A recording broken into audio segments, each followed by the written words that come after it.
Greetings! It is I, Countess Naravan Dracovin, Lord Emperor of the Dracovin Empire, and welcome. It is time to continue my discussion on reviewing some anime series, giving you some information about them, and then giving you some suggestions on how you can use them in your big eye, small mouth games, your BESM games.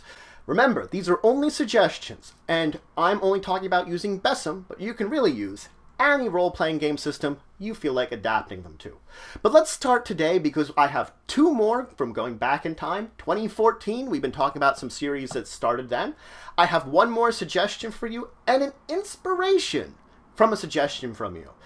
Because guess what? I used the inspiration. We'll go into why I'm inspired to go on about that one too. But let's start with the two from 2014, Parasyte the Maxim, and of course, Akame got killed.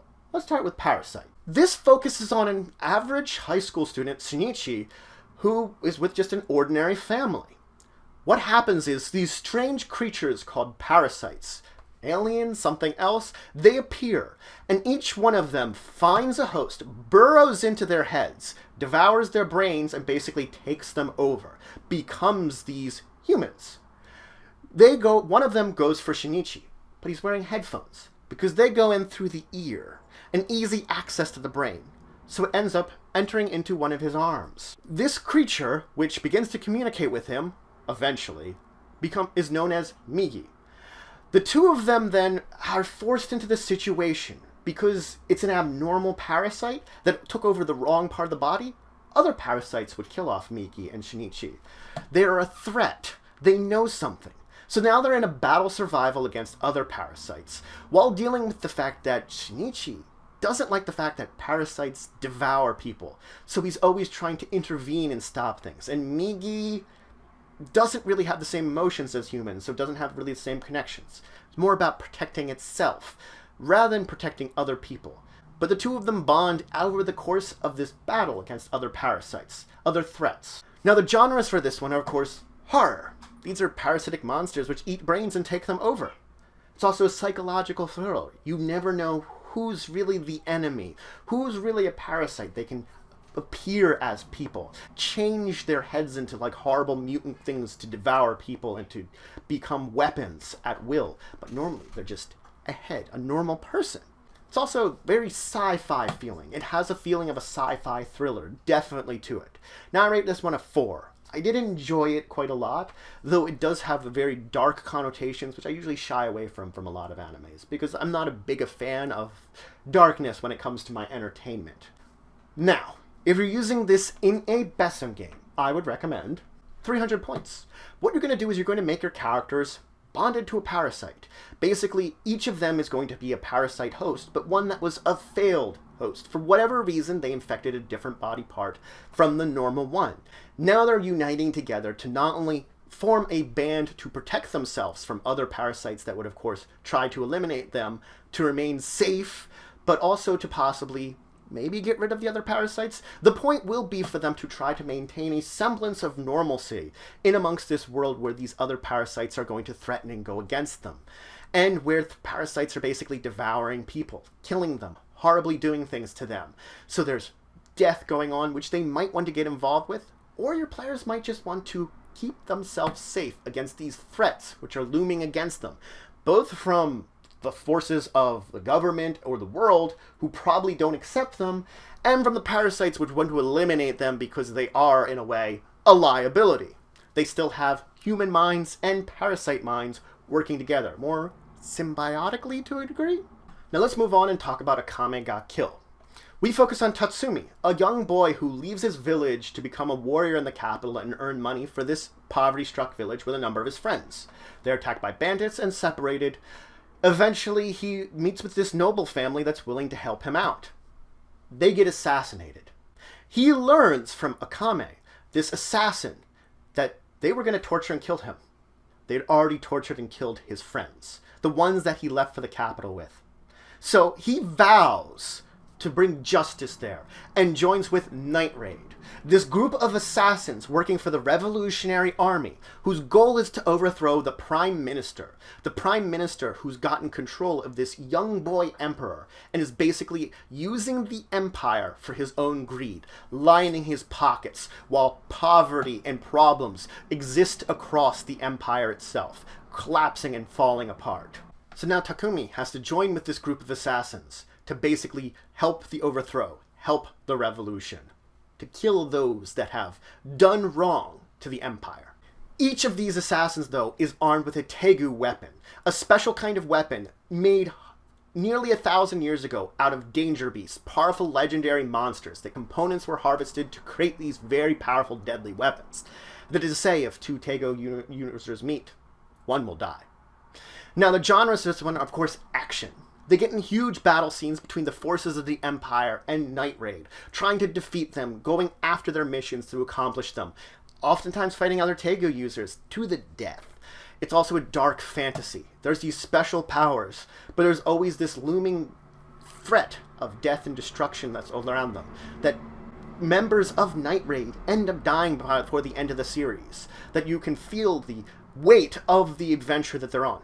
But to a degree, is an adventure. They travel across the Empire, not just to the capital, but they have to go to other places in order to accomplish these missions, go far and wide in order to maintain order and to help overthrow the Prime Minister.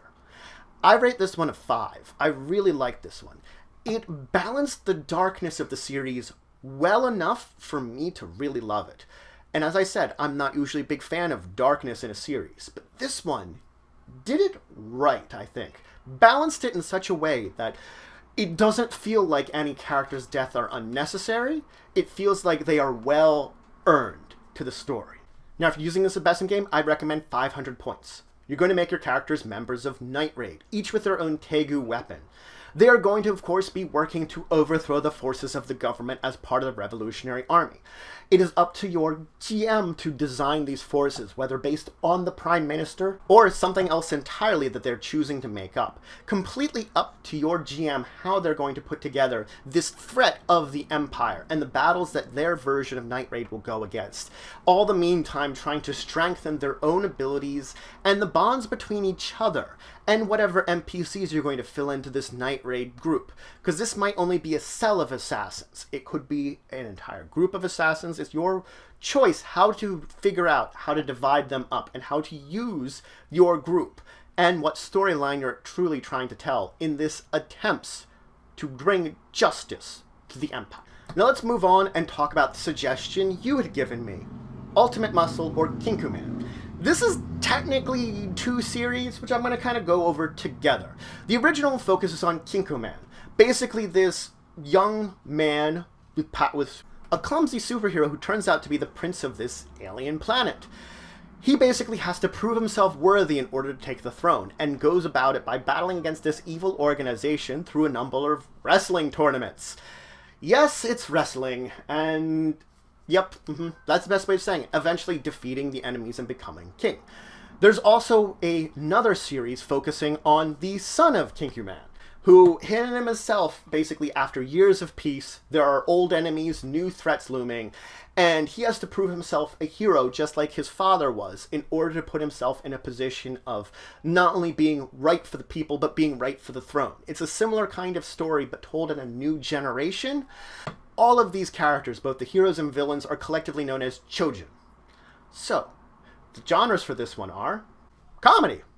It's got a lot of comedic moments. Not always the kind of comedy I enjoy, but it does have a lot of comedy. It's, of course, a sports, in particular wrestling. But it's a sports anime because it's revolved around, they battle their enemies through wrestling. It's also science fiction. There's aliens and things like that make it a very good science fiction, but a very loose science fiction.